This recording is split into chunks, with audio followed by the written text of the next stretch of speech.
Hello, I am Captain Mike Bland, the Commanding Officer of Media Relations Division with the Los Angeles Police Department.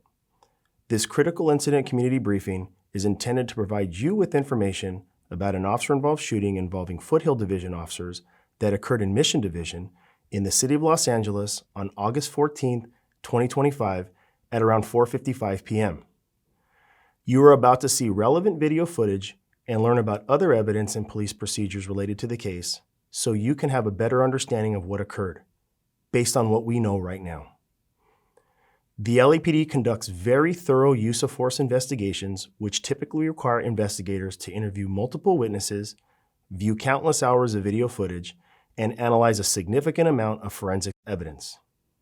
We are still at the very early stages of this investigation, which can often take up to a year to complete, and our understanding of the incident may change as this additional evidence is collected, analyzed, and reviewed. We also do not draw any conclusions about whether the officers acted consistent with our policies and the law until all the facts are known and the investigation is complete. A word of caution. The images and information you're about to see may be disturbing. When a police officer uses force to arrest a suspect or defend against an attack, it can be graphic and difficult to watch. In addition, there may be strong language used by those shown in the video. As such, viewer discretion is advised, especially for young children and sensitive viewers. Mission Division officers responded to a radio call of an assault with a deadly weapon, ADW, suspect there now, in the area of Arleta Avenue and Bradford Street. The callers described the suspect as a male Hispanic, approximately 40 years of age, wearing a green shirt and black pants, walking along Arleta Avenue, pointing a gun at passing vehicles. Here are the 911 calls and corresponding radio broadcasts. LA City 911, operator 208. Yes, I'm right here in the junction of Arleta and Brantford, and there's a man brandishing a gun. He's walking down the street on Arleta. Is he white, black, Hispanic, or Asian? He's a Hispanic with a green shirt and black pants, I think. And you saw the gun? Yes. He was pointing it to all of us driving. He was pointing it to you guys driving? Yes, he was pointing it towards the drivers. He was just taking it out and then he just pointed it towards all the cars. 911, what's the emergency? Yeah, I would like to report a man on Brantford in Arleta. He's waving a gun to people that are crossing the street. Don't know if it's real or not, but he has a gun in his waist. Okay, what did he look like? Was he black, white, Hispanic, or Asian? Hispanic, green shirt, khaki pants, black shoes, Okay. probably mid-40s. And when he was waving this gun, was he waving it in the air or was he waving it towards passing vehicles? He was passing vehicles and people in the bus stop.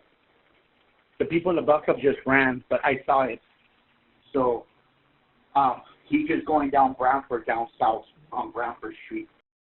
Mission Unit 30W suspect there now, Arleta and Brantford, walking down Arleta. Suspect is a male Hispanic, green shirt, black pants. Suspect was seen pointing a gun towards passing vehicles. Let's go through incident 3467 and RD 1969.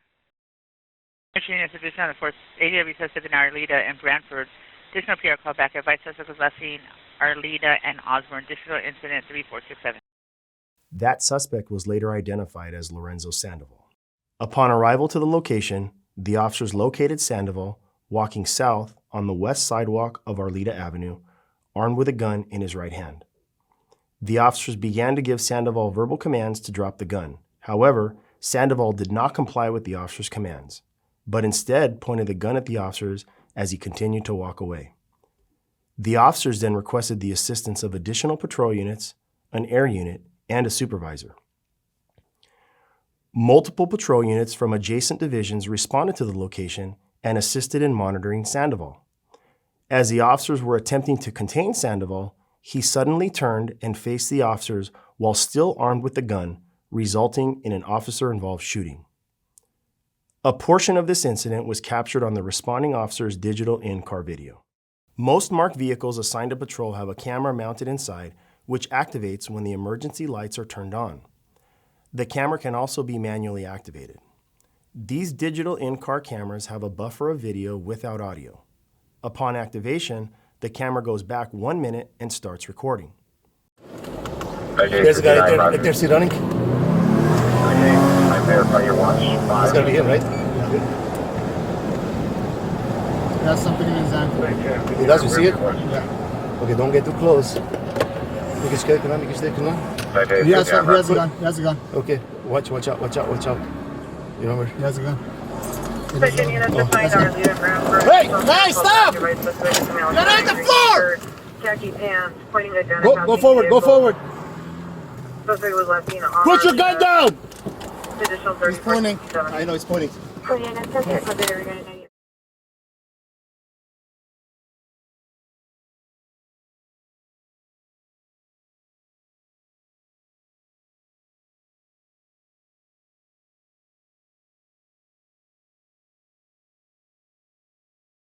A portion of this incident was captured on the responding officer's body-worn video. Body-worn video cameras are used by most officers assigned to field duties. They are worn at chest level and capture a general perspective within line of sight from that angle. The angle of the camera prohibits viewers from seeing everything the officer saw and experienced. Upon activation, both audio and video will turn on. However, body-worn video cameras have a buffer of video without audio from the previous 2 minutes prior to activation. This feature is designed to capture incidents that occur suddenly where an officer doesn't immediately activate the camera. Here is body-worn video from the officers involved in this incident. 1950, 1950, Roger. 1934, 1934, your exact location. Air 16, we're going to be overhead. I got that suspect wearing a green shirt, black pants, walking southbound on the west sidewalk of Arleta, going towards the shelter. Fire.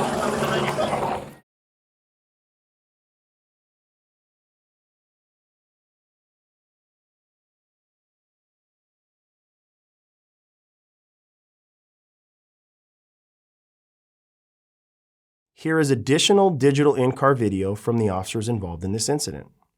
Your exact location. Drop the gun! Air 16, we're going to be overhead. I got that suspect wearing a green shirt, black pants, walking southbound on the west sidewalk of Arleta, towards the shelter. X41, we're going to have shots fired.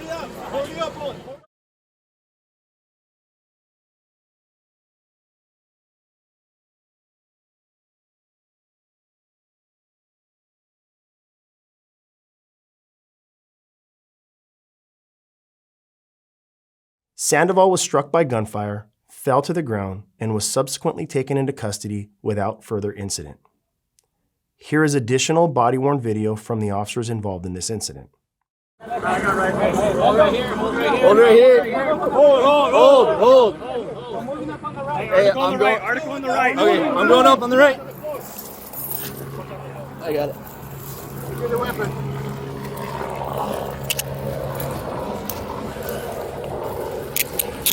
Let me see.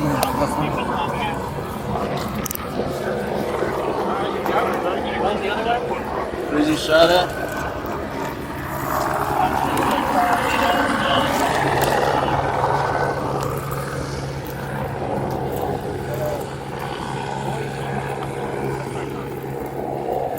Yeah, he shot up too high for a tourniquet. Yeah, he shot up on the hip. Yeah. After taking Sandoval into custody, the officers rendered medical aid to him until paramedics arrived.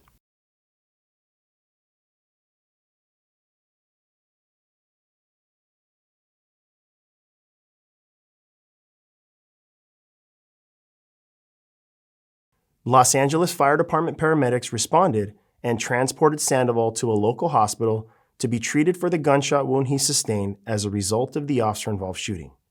Investigators recovered a black BB gun that Sandoval was armed with at scene and booked it as evidence. The BB gun resembled a semi-automatic handgun. Sandoval was eventually cleared for booking on August 15, 2025, and arrested for resisting an executive officer. On August 19, 2025, the Los Angeles County District Attorney's Office filed the following charges against Sandoval: 1 count of brandishing a firearm at a police officer and 2 counts of resisting an executive officer. Lorenzo Sandoval is a 48-year-old resident of Los Angeles. In the next several months, the LAPD will continue to investigate and analyze this incident. We will continue interviewing any new witnesses that may come forward and complete any forensic tests. After the investigation is complete, our Critical Incident Review Division will forward their findings to the Chief of Police, who will make his recommendation to the Civilian Board of Police Commissioners. The board will evaluate the evidence to determine whether the officer's tactics, drawing and exhibiting a weapon, and use of deadly force in this instance complied with LAPD policy and met the high standards expected of all LAPD officers. Additionally, the Office of Inspector General conducts a parallel and independent review of the investigation and will provide its recommendations to the board. If you would like more information on how the LAPD investigates all serious uses of force, visit lapdonline.org, where you can find the LAPD's use of force policy and procedures. Thank you for taking the time to view this critical incident community briefing.